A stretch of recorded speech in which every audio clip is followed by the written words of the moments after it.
I began to get this new idea, which was so weird that I immediately shifted into, this is not the truth. This is not a transmission about the nature of reality. This is a plot for a science fiction novel that I should write, and tried to hold that as the defense. That was my shield against the onslaught of this thing.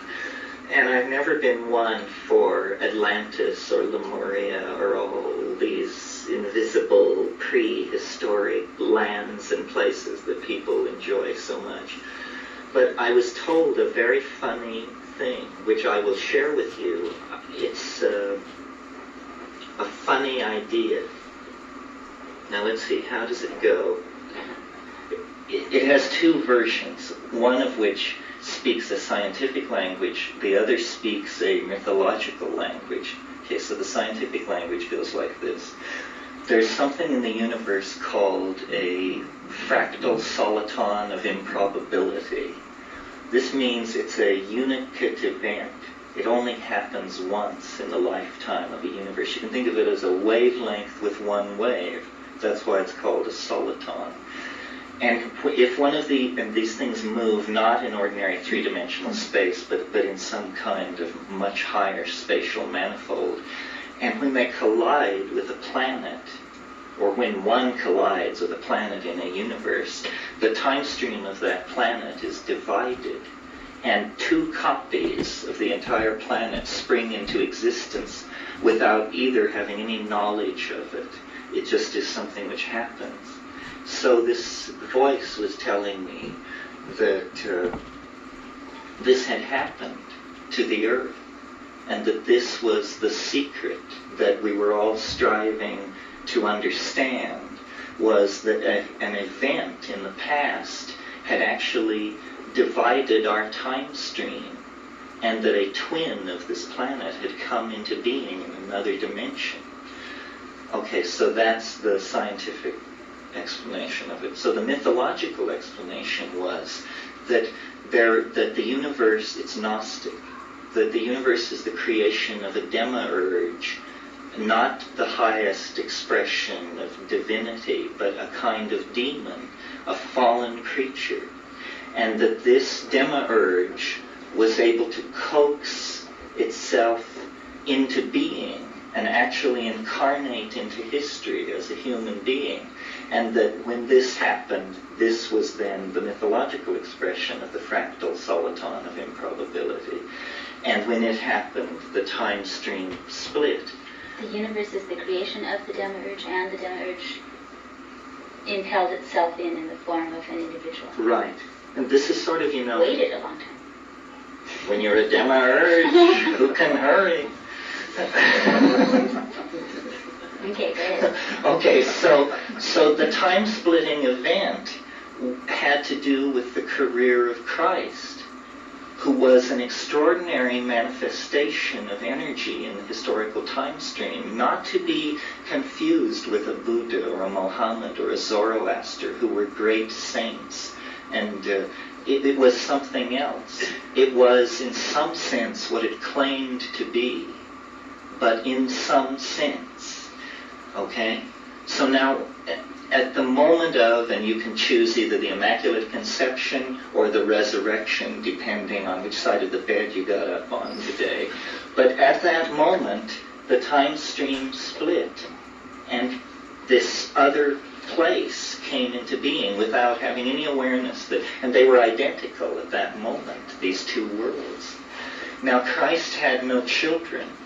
So, what I forgot to say was that the event, the fractal soliton of improbability, has this quantum mechanical half charge, so that in one of the universes it happens, in the other universe it doesn't happen. And so everything about these two worlds was the same, except that in one of them the Immaculate Conception had not taken place, or the resurrection had not taken place. Now, because Christ had no children, in the world in which he was absent, it was not a genetic line which was missing. It was an ideological line which never received expression.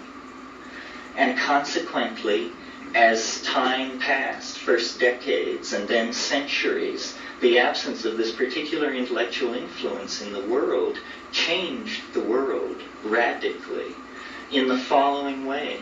Greek science did not suffer the suppression that occurred with the conversion of Constantine.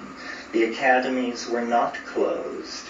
The Hermetic knowledge was not repressed. Conversely, the empire was stronger and was able to repel the barbarian invasions of the 2nd to the 5th century. And mathematics, which had halted in our world at Diophantus, proceeded through his disciple Hypatia to develop a calculus by AD 370, so that the millennium of Christian stasis that occurred in our world did not occur in that world. And as time passed and engineering advances occurred, by around 850, they had ships which were able to cross the Atlantic Ocean. And they encountered the Mayan civilization reaching its fullest flower in Guatemala and on the Yucatan Peninsula. And in fact, in this vision, I saw the Roman Emperor Cosmodorus V make a pilgrimage to Tikal in 920 to be present at the coronation of a king at the end of Baktun 8. Anyway, this Greco-Roman imperial culture immediately recognized the genius of the Mayans in mathematics and astronomy, and Europe was transformed into an amalgamation, a Greco-Mayan civilization with the...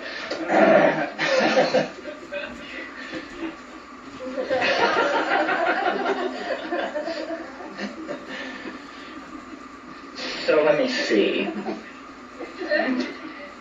And this civilization continued to develop. Now, one of the influences which the Mayans brought into Europe around the year 950 was their extremely sophisticated psychopharmacopoeia and shamanism.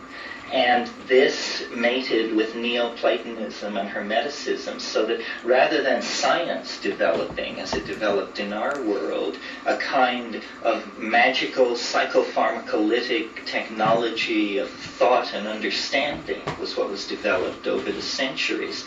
And then in later centuries before it happened in our world, they contacted the Orient. And the Sung, the dynastic influence of the Sung, poured itself into the creation of a global civilization, such that by around 1200 AD, they were able to land on the moon and create a cybernetic global civilization similar to the kind we have now.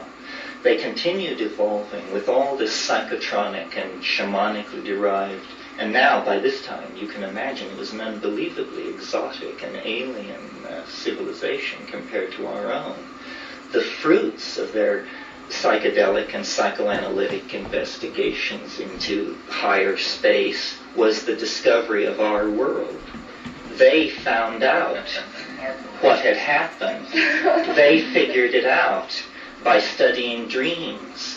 And by making deep journeys into the psychedelic space, they were able to discover our sleeping unconscious with its repository of the legacy of the Christian centuries under the reign of this demiurgic ideology.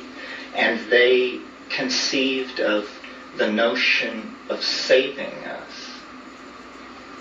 And it has to do with this whole thing about the UFOs and influence in dreams and astral traveling, and the other side is actually the manifestation of this bizarre Greco-Mayan postmodern starfaring civilization trying to reach across the dimensions to save us from the momentum of our history by making us aware of, first of all, their existence, and also their technology, which is evolving toward a point where I think around the Mayan millennium, around 2012, the time island we will flow past the time island, and the two time streams will be rejoined, and we will make peace with this civilization, which is now 1,000 years more advanced than us, with this totally different cultural history and this completely different take on reality. So this came to me in the space of about 15 seconds. And more details have flowed in, and I use it mostly as a meditational device because it's so interesting to ask to be told about how this other civilization developed.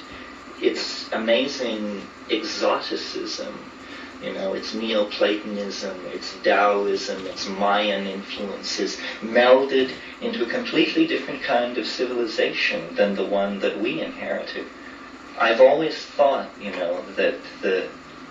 that Christianity, without making any judgment about Christ himself, that Christianity is hands down the single most reactionary force in all of human history.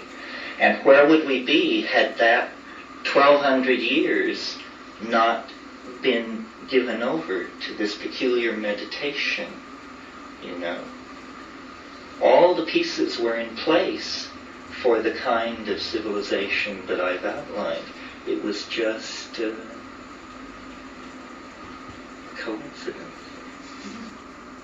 Cat does not endorse this idea or even encourage it. He only told it to me a couple of days ago in Apache Junction in a truck stop or something. And he didn't tell me it as the plot for a science fiction novel. He said, this is the truth. And then I said, let's get back to it being a good science fiction novel.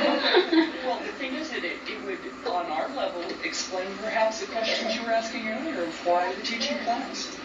Sure. Yeah.